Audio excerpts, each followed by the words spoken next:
Hello students, आज का जो हमारा टॉपिक है वो है किडनी ट्रांसप्लांट। ठीक है, किडनी ट्रांसप्लांट जो है वो रेनल फेलियर में ट्रीटमेंट है। ठीक है, अगर हमारी जो किडनी है वो अपनी फंक्शन प्रॉपर प्ले नहीं कर रही तो किडनी ट्रांसप्लांट जो है वो उसके ट्रीटमेंट में शामिल होता है।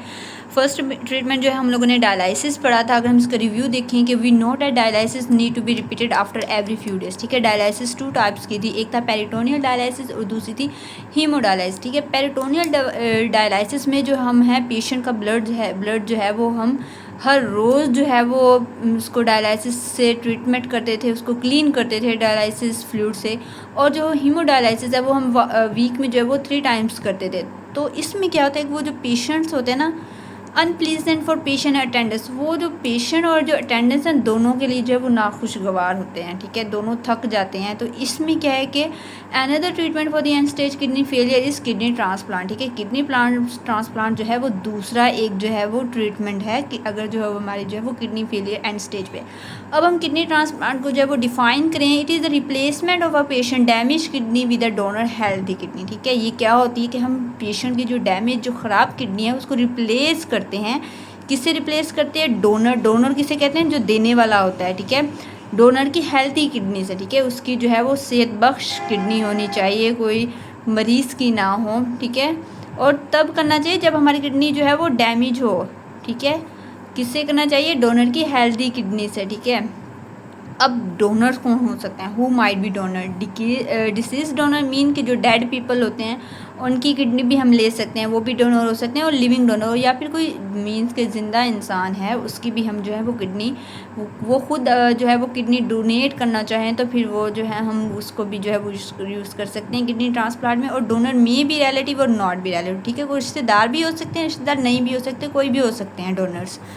और यहाँ पे एक इम्पॉर्टेंट बात ये बताई गई है कि बिफोर ट्रांसप्लांट, ठीक है, किडनी को ट्रांसप्लांट करने से पहले जो टिश्यू प्रोटीन होते हैं डोनर और पेशेंट के दोनों को मैच किया जाता है। ठीक है, दोनों की मैचिंग लाजमी होती है कि उनके जो टिश्यू प्रोटीन है वो मैच हो भी रहे हैं या नहीं हो पा रहे। ऐसा ना हो कि हम किडनी ट्रांसप्लांट कर दें, ये देखिए बना के उनके जो है वो टिश्यू प्रोटीन मैच हो रहे हैं या नहीं हो रहे, तो फिर ये आगे जाके जो है वो प्रॉब्लम काज कर सकते हैं। अब इसका प्रोसेस क्या होता है कि डोनर किडनी की जो है वो पेशेंट की बॉडी में ट्रांसप्लांट कर दिया जाता है। ठीक है, वहाँ पर लगा दिया जाता है and is connected to patient blood and urinary system. ठीक है, पेशेंट के जो है वो सर्कुलेटरी और यूरिनरी सिस्टम दोनों से जो है वो कनेक्ट कर दिया जाता है। सर्कुलेटरी सिस्टम से ऐसे कि जो सर्कुलेटरी सिस्टम में जो ब्लड है वो किडनी में इंटर हो, वहाँ से वो फिल्टर होता रहे। और फिर जो है वो यूरिनरी सिस्टम में जो से वहाँ पे जो एक्स्ट्रा वेस्ट मटेरियल होता है, किडनी का फंक्शन ही क्या होता है, वो क्या फंक्शन नहीं कर रही थी? ब्लड को फिल्टर नहीं कर रही थी, वेस्ट रिमूव नहीं कर रही थी। तो फिर वहाँ से जो वो किडनी है वो वेस्ट को जो है वो ब्लड से अलग करके फिल्टर करके यूरिनरी सिस्टम में पहुँचा देती है।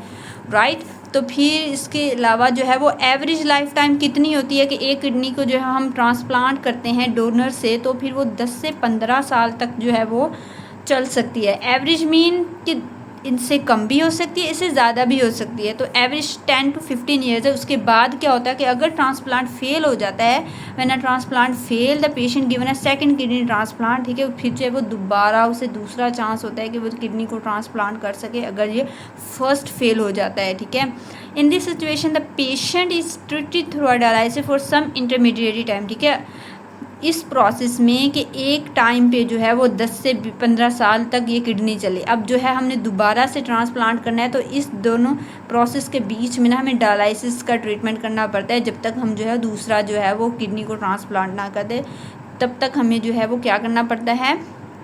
डायलिसिस के प्रोसेस के ज़रिए पेशेंट की बॉडी से जो है वो ब्लड को क्लीन करना पड़ता है। अब प्रॉब्लम्स क्या क्या आ सकती हैं किडनी ट्रांसप्लांट में कि ट्रांसप्लांट रिजेक्शन। ठीक है, जैसे पहले मैंने कहा कि अगर वो मिसमैच हो रहे हैं तो फिर रिजेक्शन भी हो सकती है, किडनी वर्क नहीं करी होगी पेशेंट की बॉडी में जाके। इन्फेक्शन भी हो सकता है, imbalance in salt which leads to ulcer और बोन प्रॉब्लम्स भी हो सकती है। ठीक है, जब किडनी फंक्शन प्रॉपर नहीं करेगी तो साल्ट की कॉन्सेंट्रेशन ब्लड में हाई होती जाएगी, पोटेशियम की, कैल्शियम की, सोडियम की, तो जिसकी वजह से अल्सर भी हो सकते हैं और जो है वो बोन प्रॉब्लम्स भी हो सकती है। क्योंकि हमारे जो बोन्स में जाके कैल्शियम और पोटेशियम की जो है वो डिपॉजिट्स होती है, जब इनकी कंसंट्रेशन हाई होगी तो फिर क्या होगा, वो हमारी बोन प्रॉब्लम्स काज कर सकते हैं, हड्डियाँ कमज़ोर हो सकती हैं। तो ये हमारा था किडनी ट्रांसप्लांट जो था रेनल मीन किडनी फेलियर की सेकंड ट्रीटमेंट के। अगर जो है हम डायलिसिस के प्रोसेस से थक जाते हैं, काफ़ी बोरिंग ये प्रोसेस होता है, इंसान उकता जाता है, थक जाता है, तो हम जो है वो फिर दूसरा चांस है कि हम जो दूसरा ट्रीटमेंट अप्लाई करें जो कि है किडनी ट्रांसप्लांट। आई होप कि आपको ये टॉपिक समझ आ चुका होगा।